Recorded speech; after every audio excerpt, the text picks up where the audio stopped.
All right, Gotta Get Up fans, Brian Florentin, Erica L. Ayala here, coming to you after practice.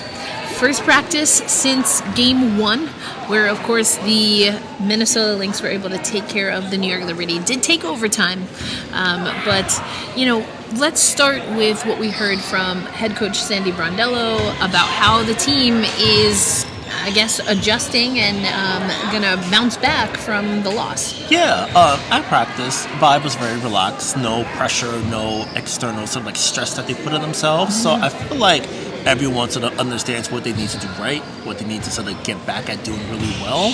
And there was a sense of like calm and understanding that, okay, we had it, we lost it, but we can get back on the horse pretty quickly. Indeed. So I think the group feels confident. They feel like they're going to be ready to go. And tomorrow should be super fascinating. Excellent. Yeah, I agree with you. That's what we heard from Sandy. That's what we heard it again from Sab, because we talked about what her demeanor was after the game. And Stewie was very jovial. I mean, she was talking about, and I think she was asked, what are some of the things that the team does just in general to, what the team does in general just to keep things light. She talked about the fat head of Sloot that will show up every once in a while. And I believe it's KT, 'tis the season, apparently has little cockroaches, fake cockroaches, and spiders that she'll put anywhere. Let me tell you, in New York, they tell us all the time, if you see one of those lantern fly things, squash them out. Step on them. I was walking Queens a few days ago. I saw one on a wall. So I took my, if you guys can't see me from here, I took my boot and bam. I see it, even if it was a play which I'm like, oh hell no. Yeah, we don't have time to. We're not asking any questions. You stomp it and then ask questions later. Hell no. Well, that's your pet. Sorry for you. I don't know. You should put it on a leash. I don't know what to tell you. But I think that's the good news, right, for the New York Liberty. I think also they talked a lot about the adjustments that they need to make, and some of that involves getting Stewie active a little bit more offensively.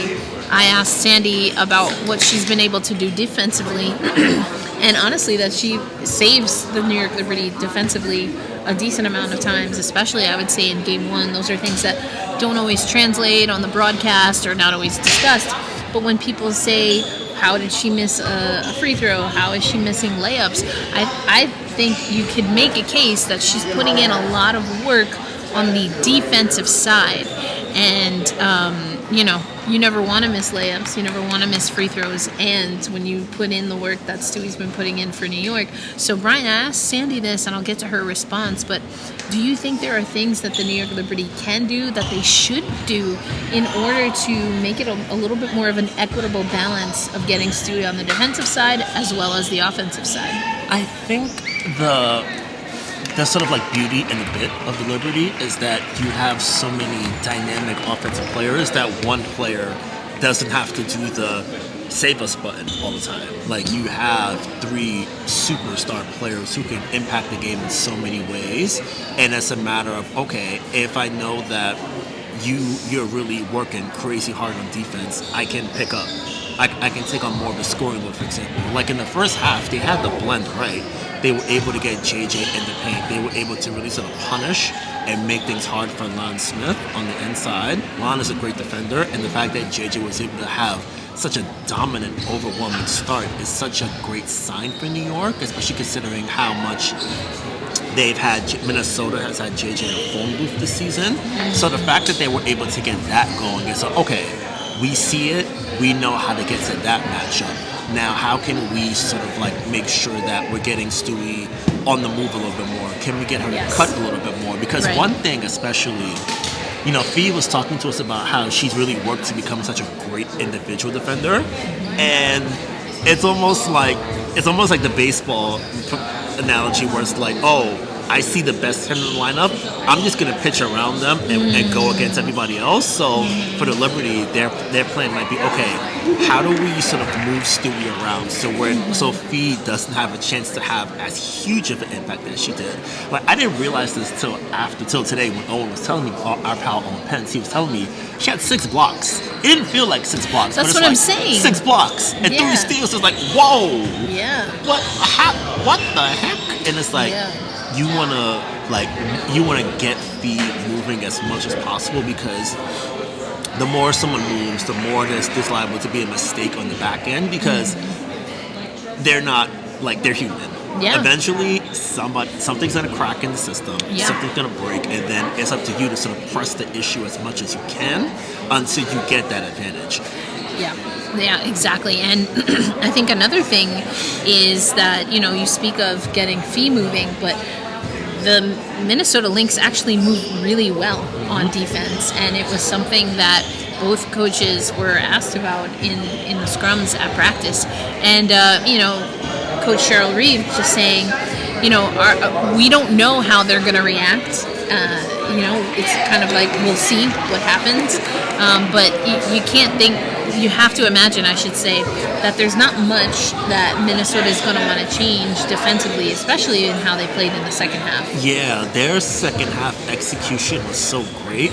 Like, Courtney Williams is telling us that, New York punched them in the mouth to start the game, and it was so overwhelming. So I think for Minnesota, the fact that they were able to sort of like stay standing until the bell rang and not get knocked out, or not sort of like be down for like a standing eight count, whatever, just being able to escape those heavy flurries early gives them an internal boost and a confidence.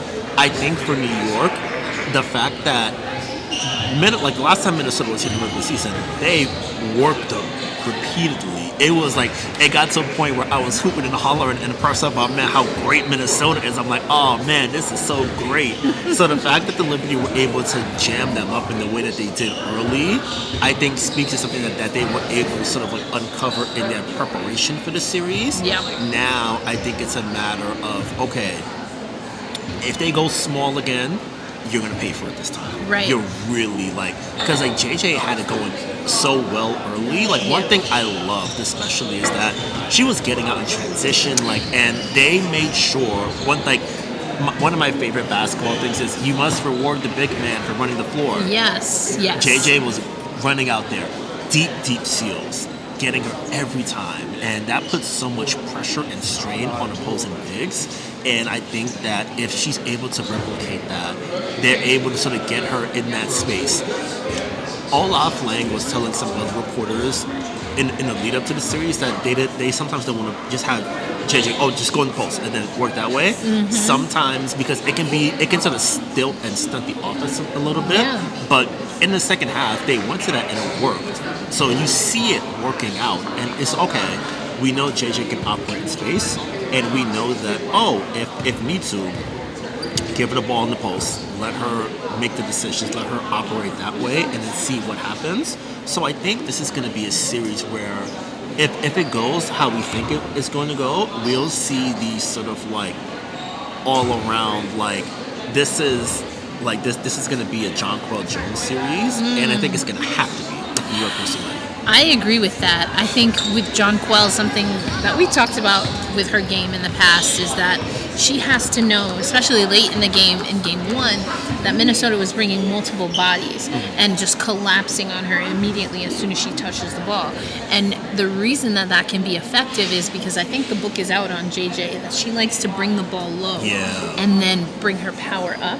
If I had to guess, there's at least part of that where she thinks that's the best way to, if she's going to get contact on a play, to get that contact. But the issue and the problem is when you have pesky defenders like K-Mac, definitely like Courtney Williams, and then Fee there for size, that's going to be difficult for JJ to be able to operate even with her strength. Yeah. And you saw that the ball was coming off her shin, and then it was a 50-50 ball and things of that nature. What also makes that more difficult is that then you can't hit the open player. Yeah. And so that's an adjustment that I'd like to see Jonquel Jones be able to make. I think it was interesting to hear Minnesota and Cheryl Reeve talk about how early in the game, especially thinking about JJ, that a lot of that came in transition. And so that's something you have to imagine that the Minnesota Lynx are going to keep an eye on is how much they're letting and allowing New York to play in transition. Which brings me, though, back to Stewie, because in Game 4 against the Vegas Aces, the way that New York was able to get back into their flow was actually to have Stewie bring the ball up. Yeah, it's one of those things where Game 3 Vegas was so effective at sort of like making things harder on Ionescu and really putting that pressure on her. And, do you want your forward to pick up Brianna Stewart full court? I wouldn't want to do that. It throws your entire defense off. 4-5. Can your forward navigate a pick and roll with the center? My 5 may not be able to be great at that. What do I do? So Brianna presents such... It's almost like trying to solve like a complex equation with her sometimes. She's a Rubik's Cube. Yeah, that's perfect. It's like she's like a Rubik's Cube of basketball, where it's like you can, and almost like a Swiss Army knife. So it's like ultimate like conclusion. It's, okay, I need my big to bring it up. She got it. I need my big to sort of like come off curls, do things like that. She got it. Can she spot up? Do that too. Yep. Get in the elbow and go to work.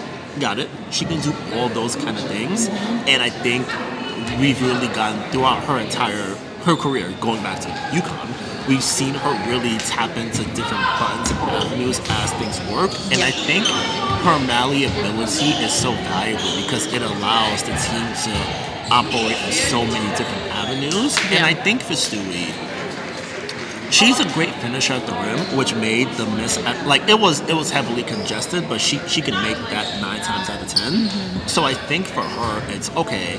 I got to keep getting downhill, because one thing that I thought that Minnesota did really well was that those paint opportunities really sort of like dried up as the game progressed. Yeah, and they had those scoring droughts a couple times in the second and fourth, and to start overtime. Yep, like it took a long time for them to sort of like uncurl their offense in a sense.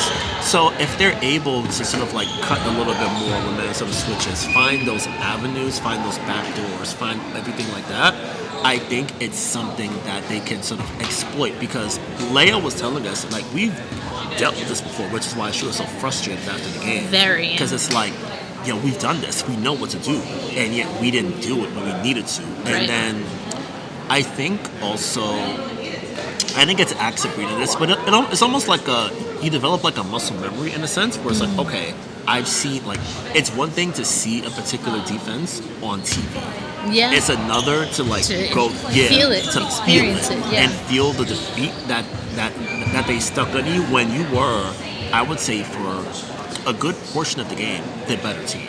Yeah. And I think for New York, it's okay. We know that we're a great team. We know that if we do what we're supposed to do, we're gonna handle our business. So I think for them, it's okay. How do we keep the gas? How do we keep our foot on the gas and not allow ourselves to sort of like have that natural 2 minutes to go, let me just like bleed the clock out, get to the end kind of thing. And you and I were talking about that. We mentioned it a little on our recap, but that was huge. And so there was a phrase that came up in the scrums and that I said on CBS live after the game, and it was that you can either play to win or you can play not to lose. Yep. And that effectively is game management. And the New York Liberty were the first to say, again, whether it was Sandy mentioned it again in her own words today, that there were just pockets of time in the game where the New York Liberty, it wasn't a lack of composure, maybe a little bit in the overtime, but it was a lack of focus. And Minnesota had that as well, but their version of that, and you kind of alluded to it when they got hit and taken, got hit early, and they were on their back heel, like, whoa. And Cheryl Reeve talked about that today and saying she understands why her team came out like that. They have never played in this caliber and WNBA finals as a unit. But at the same time, she, and I would imagine she said this to her team as well, they've played in round one, they played in the semis, and they had to go down to the wire. So she's expecting that won't happen again. And I think Sandy Brondello is coaching and having conversations with the team to say, we can't let this happen again. So now is when, again, the chess game continues and commences. That's something Courtney Williams, excuse me. Courtney Williams may have said it, but Courtney Vandersloot, Courtney Vandersloot, when Sluty was talking to us, she said just that. This is not a panic, and I'm gonna give a shout out to our loyal listener and viewer, Damien. Damien, we saw your comment on our recap. We were expecting to go live, but this just made more sense, so we're pre-recording this. But Damien, absolutely not, Brian. It is not about tanking. It's a 5-game series. And listen, if you have any notions of tanking at any point in the finals, I'm just trying to understand, because this isn't the regular season where if you tank and you're a lottery team, there's no benefit whatsoever to your pride, to your paycheck in tanking. So no, this is not a throw in the towel, wave the white flag. It's the exact opposite of that, Brian. Yeah, like you've made it to the main event. Like you're a main eventer for a reason. Finish the story. Finish the story. And that leads me to have a conversation about Benijah Laney Hamilton. Because we know that Benijah has been dealing with injuries. We know that she unfortunately got banged up friendly fire, and that has impacted her minutes. It's been well documented that the New York Liberty are deploying her in spurts. Yeah. It seems to me, though, Brian, like the wheels are really they're starting to wear down for Hamilton, Laney Hamilton. Yeah, I feel like it's funny because I personally, even though the line of 5-4-4 wasn't great, I was like, you see the effort and the execution up there, and she made that big 3 in the corner. Yeah. It was like, I thought personally that I thought she was good enough to sort of ride out towards the end of the game, and I think it's so tough with injuries because you sort of see like whenever a player is less than full strength, the opponent can sort of like, okay, we can play off of them a little bit more and jam everything else up. Right. But I think that for me in particular, like heart and soul language is always tricky for me because who's the heart and soul of the team? But I feel like if you were looking for that on this team, it's her because she's been able to sort of fight it out. I remember after I think it was game 1 or game 2 versus Vegas, she was like just trying to make it through, and then Jackie asked him like, what helps you be able to defend all these different players? She's like, pride, immediately, pride.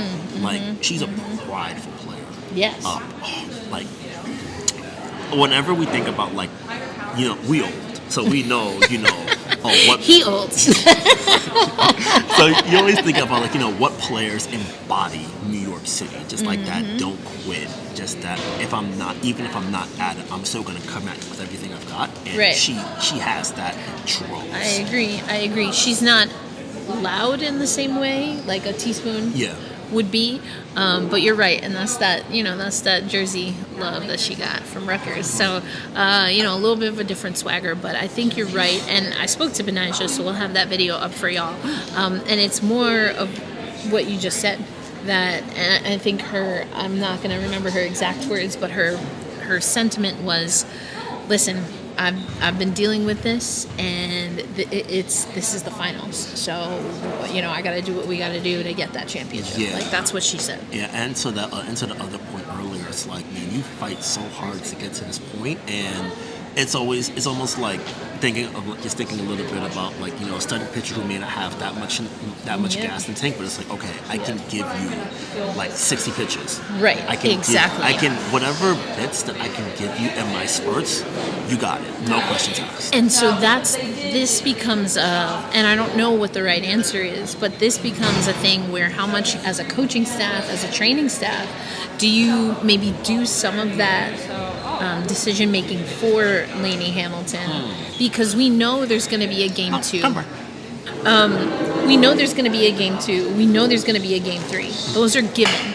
So is there a way to manage her minutes differently when it's not elimination, as opposed to trying to manage all of her minutes for every game equitably? Yeah, like the Liberty, like Sandy was telling us a little bit about it, like afterwards. They operate best when they have 2 ball handlers, and when Leo came to the starting lineup, B was the second ball handler. I guess I wonder now would you sort of designate Stewie as the second ball handler and then be like, okay, if B can't give me like 29 minutes tonight, do I have to lean on KT a little bit more? Yes. Do I have to, okay, what minutes can I sort of like swing out of Kennedy Burke on a certain night? Exactly. KT, KB, and even Niara. We saw Niara a little bit. We saw KT, I think, early in game 1. But that's exactly what I wonder if makes sense. Because, again, these are the games where it's not that you're trying to lose, right, Damien? We're not tanking. Yeah. No, there is no tank. We're well beyond that. This is the number 1 seed, and you tank after 1 loss? Yeah. No, we're not doing that. Yeah. And, again... And I don't know, because some injuries and some players are different. Sometimes you need to, as JJ has said before, thug it out. Mm-hmm. And you just go regardless, and you don't think about it. Because that's another thing, psychologically, if you're taking time away, you might be thinking of it too much. 5 games is not a lot. Stewie said to us, and I loved this. She said, regardless, our season ends in 8 days at the max. At the max. And so what do we need to do to be where we want to be in the next day? She also said it's wild to think that there's still potentially 4 more games in only 8 days, which is a whole nother issue. But that's where you have to be, and you want, and again, so what is the give and take between keeping Benijah Laney Hamilton and the rest of the team in that mindset? Like, this is our season is finite at this point. While also, is there room for, and I don't know what the answer is, and this is something maybe the New York Liberty are discussing, and I'm curious to see if we'll see any changes, because there is some value also to, even if you give her 5 more minutes of rest, you have to think that's going to be beneficial. Yeah, and it becomes a point of like when managing game flow, managing the early rotations, and sort of scripting out the first couple minutes. Exactly. I think they've done a really good job of sort of like managing her minutes, even in like game 4 in Vegas. Her offense wasn't there, and then Courtney was able to ride out the entire 4th quarter, and they were able to get that because they were able to sort of hold serve, especially early on when Leo and JJ got in foul trouble. So I think it's just a matter of, okay, I have my players are less than full strength. How do I sort of lean on my stars a little bit more, and then do I sort of like, because like we know Leo's going to be great. And defenses tend to like play off of Leo, which there was one funny moment in the game where I think somebody went under on a Leo screen, and then you see Cheryl on the bench like, why would you do that? Why are we doing that? So it's a matter of knowing what the defense is going to focus on. Can you, if you're not as engaged in offense for B, like you're a good spot of sugar. Yes. Like defenses have to respect you, so we're still gonna have space. Right. So if someone if Natisha Hyman comes in to help on a drive, for example, and I kick out for you, I know you got it. Just like do the best you can, and then use all your energy on defense, and then we'll manage everything out from there.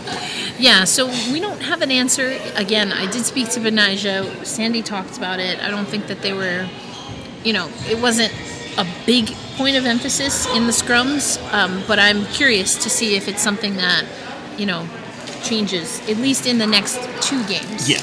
I'd say, and even then, depending on how it goes, I think game 2, if you're going to do it, game 2 is the time to experiment, just mildly.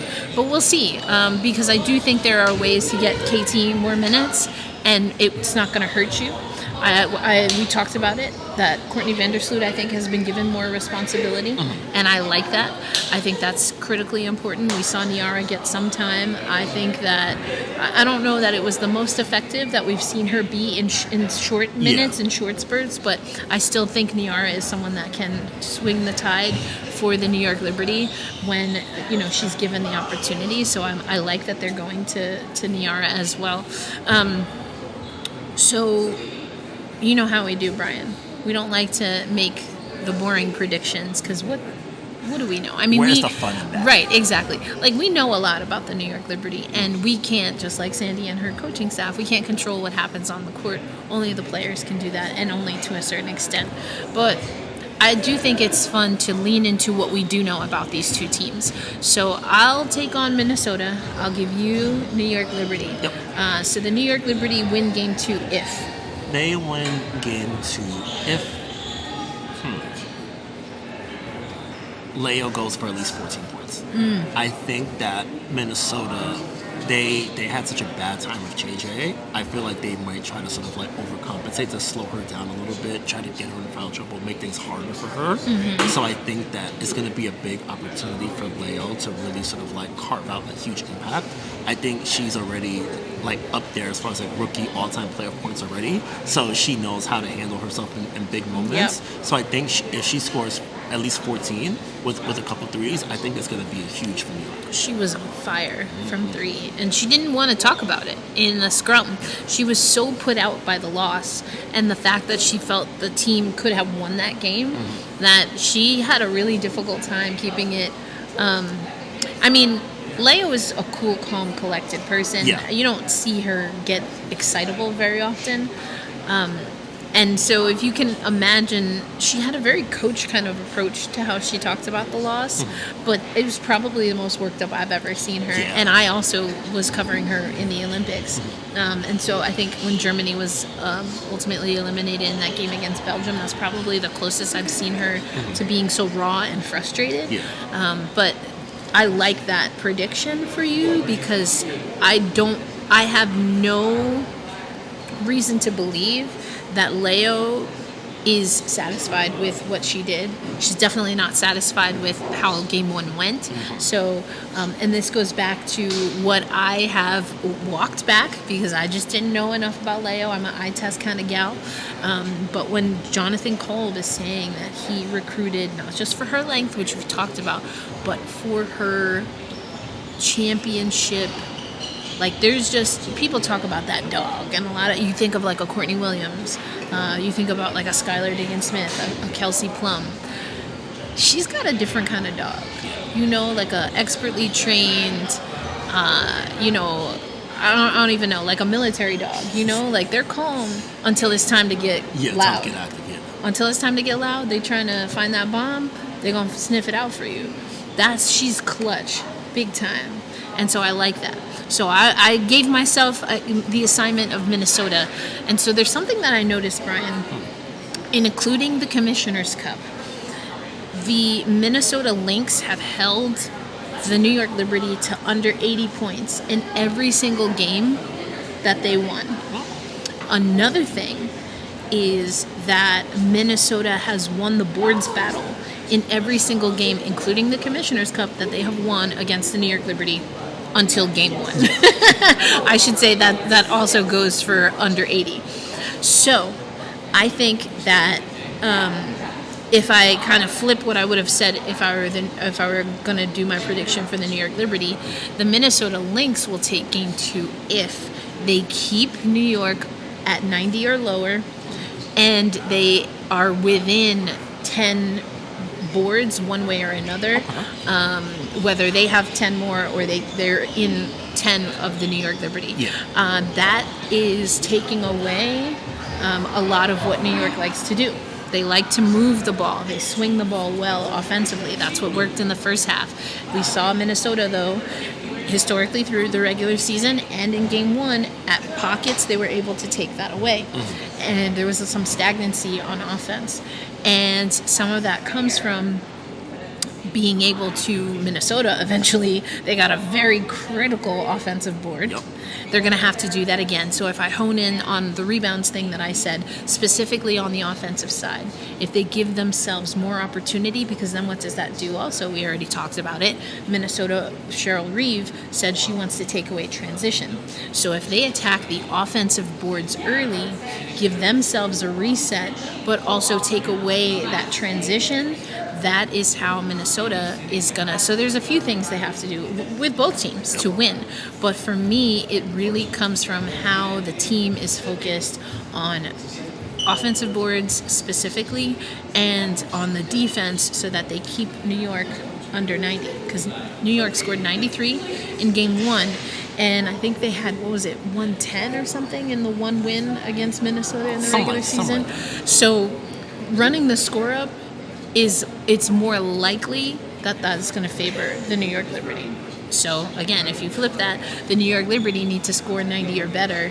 And absolutely own the boards to win game 2. Those are my predictions. And I almost said this on CBS, and I wish I would have stuck to my guns, but I was going to say for Minnesota that their X Factor impact player, Courtney Williams, well, we saw that come to fruition in game 1. That does lead me to wonder when we see a breakout for Bridget Carlton. And that might be as far as a player, because I assigned myself Minnesota, even though this has got to get up a podcast for New York Liberty fans. But, we try to be balanced in our analysis.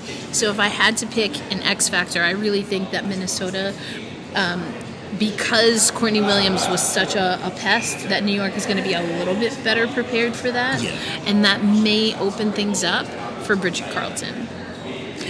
Yeah, I like it because Bridget is such a great three-point shooter, and in the last regular season matchup, she worked them so bad they had to break out a brand new defense on the fly to slow her down. So she's definitely got their attention, and if she's able to sort of spring some threes open, it'll make them think twice. Because one thing the Liberty do poorly is that sometimes they overhelp.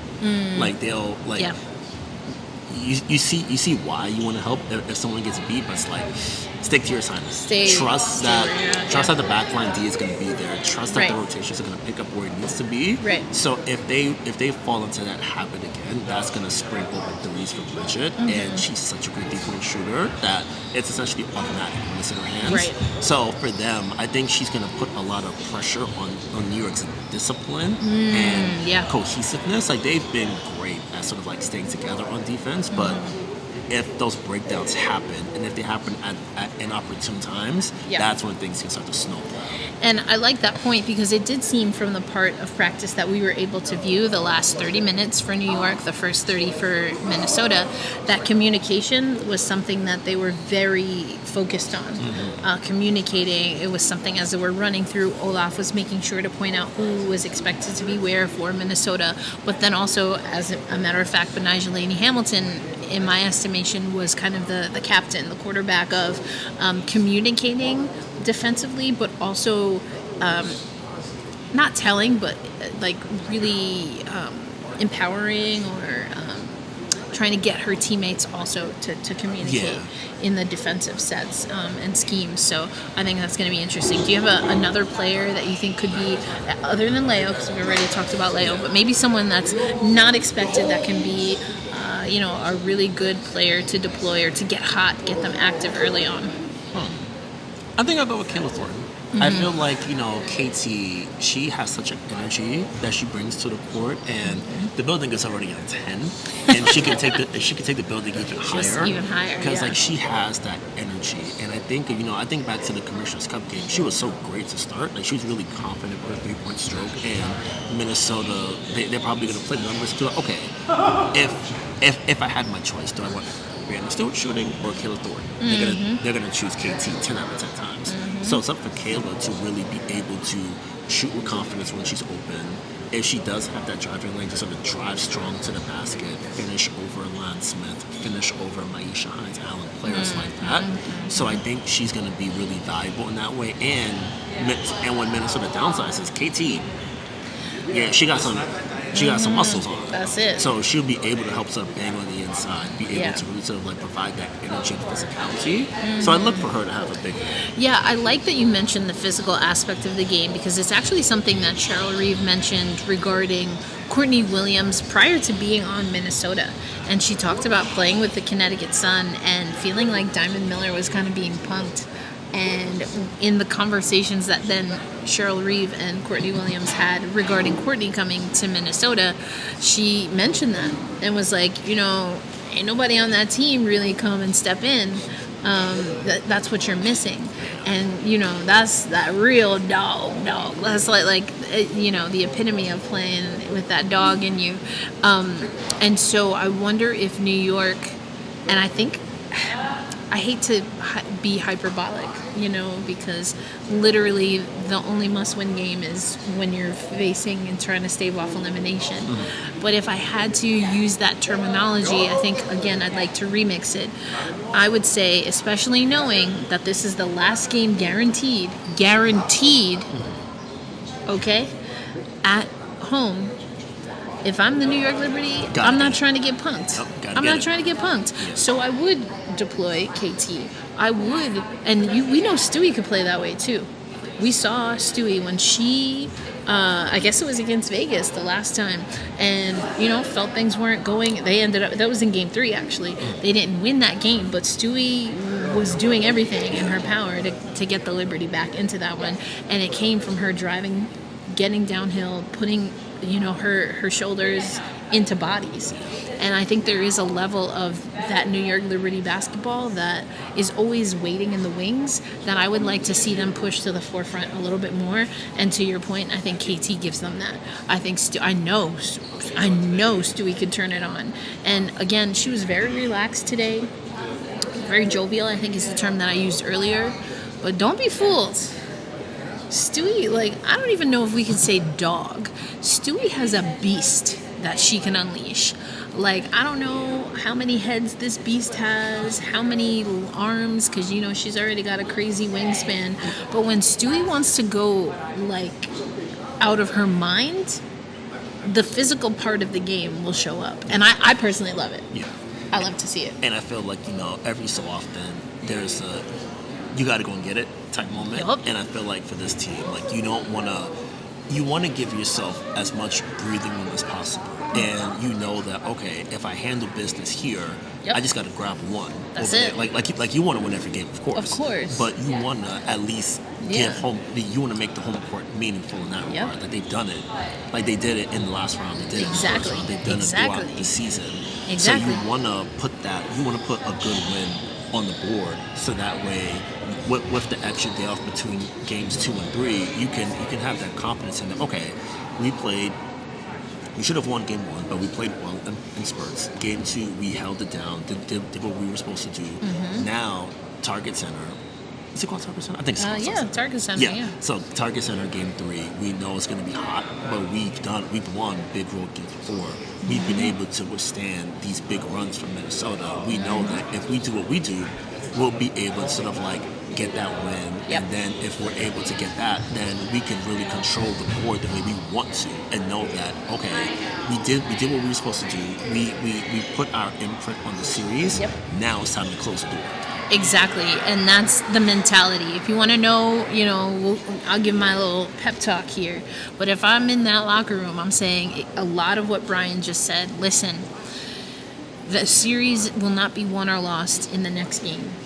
And we want to win every battle so that we are in the best position to win the war. Mm-hmm. That's what you have to know. So there's a little bit of the start and stop, the give and take of knowing that there is an immediate goal and they must execute the immediate goal so that they give themselves, like you said, their best chance to win the long game. Mm-hmm. And it's longer, but it's not that long. I love what Stewie said. 8 days.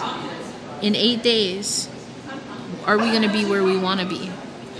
What if we want to be champions in 8 days or less? What do we need to do today? List that out and focus on it. Every huddle, give them 3 things. Every huddle, are we doing this? Are we doing this? Are we doing this? That's it. Keep it super simple. Focus on the 3 things, and that's what you do. There's that movie, The Replacements? Yeah. With Keanu Reeves. Anyway, and what's the guy's name? He's he does the Marvel things. He's Iron Man's assistant or whatever. Jarvis. I don't know whatever. Anyway, the guy in I'll pop the whatever. The guy in the movie, The Replacements, whoever that guy plays, same guy. He had to keep things super simple. He had all the juice. He was always a juiced up guy. So Gene Hackman was the coach, and he told this guy, just get me the ball. Because he knew if he told this one player, get me the ball, that he would do whatever it took to, in that possession, get the ball. Get me the ball. That's what you need to do. We've said this about MJ before. MJ, shoot the ball. MJ, rebound the ball. Don't focus on anything else but that. Now, with the New York Liberty, they're such a dynamic team that you need specific people focusing on specific things. And then I do think that it's some combination of Sabrina and Stewie that's kind of looking over everything and making sure that they're in everyone's ear about what we're doing right, when we're missing the mark, and always get back to those 3 things. But this is home court. Protect home at all costs, because they work damn hard to get home court advantage. It was something that they missed out on last year, and just barely. But they want this. And now you did everything that you needed to do in the regular season, but that wasn't the end goal. The end goal is the championship. So now, everything that you did to get yourself ready for a finals, level that up even more. Lean into it even harder. Because what happens when you're number 1 is everyone gives you their best. Because you want to go out taking out the top. And the New York Liberty is the top. So expect everyone's best. I don't care if you're up by 45 fucking points. Expect their best every time they touch the ball. Because if you do that, you won't ever get got. They have to come to us. We don't go to them. They have to come to us. They have to come through us. And for right now, at least, that means they have to come to Brooklyn and they have to get through us in Brooklyn. Lean into that. Get this win. Control the series going to Minnesota. Yep. Like, I think for them, you want to really come out with a great win, because against a team like Minnesota, like, they're great, but in moments like this is still their first run together. Exactly. So you have to sort of lead on that, going the other way, where you guys, the court players, have been through this process together. Yep. Minnesota's haven't, and it's a different energy when you're in a championship round. Yeah. Like, Cheryl has experience longer than my own, but still, it's like, okay, they haven't done this process together as one collective unit. Exactly. You guys have that experience together. Can you lean on that and then apply all the lessons you've learned and then really sort of like execute the way you need to? Exactly. So we will see what happens. It's going to be 3 p.m. on Sunday. Right here, we are in the bowels of Barclays right now. Right by the Crown Club, is it? I think so, yeah. Yeah, looks like a crown. I don't know. I ain't fancy like that. But, we right out here. The team is in good spirits, and I think they're going to be super focused. But we know Minnesota is as well. Yep. So, like Sloot said to us the other day, it's chess. It's the WNBA Finals, and the New York Liberty have a mission, and they ain't done nothing yet, Brian. Yep, still got more work to go. They still got a lot more work. They really ain't done nothing yet, and I think they're going to lean into that for the rest of the series. So no throwing in the towel, Damien. We're not doing that, Damien. There's no advantage to doing that. And like you said, Benijah Laney Hamilton and others, they're playing for pride. They know what it feels like to lose at this level, and they're not trying to do it again. Yep. And sometimes you can control that. And game 1 was an example of that. And they didn't do it. So now you know what it's like when you take your foot off the gas. All gas, no brakes, baby. Let's go. We'll get back to you with a quick recap after game 2. If you're not already subscribed to Black Rosie Media, make sure you hit the notification bell on YouTube so you'll know when we upload new videos. But for Brian Florentin, Erica L. Ayale, we're here at Barclays, and we will see you again tomorrow, hopefully after a New York Liberty win. Wave! Wave!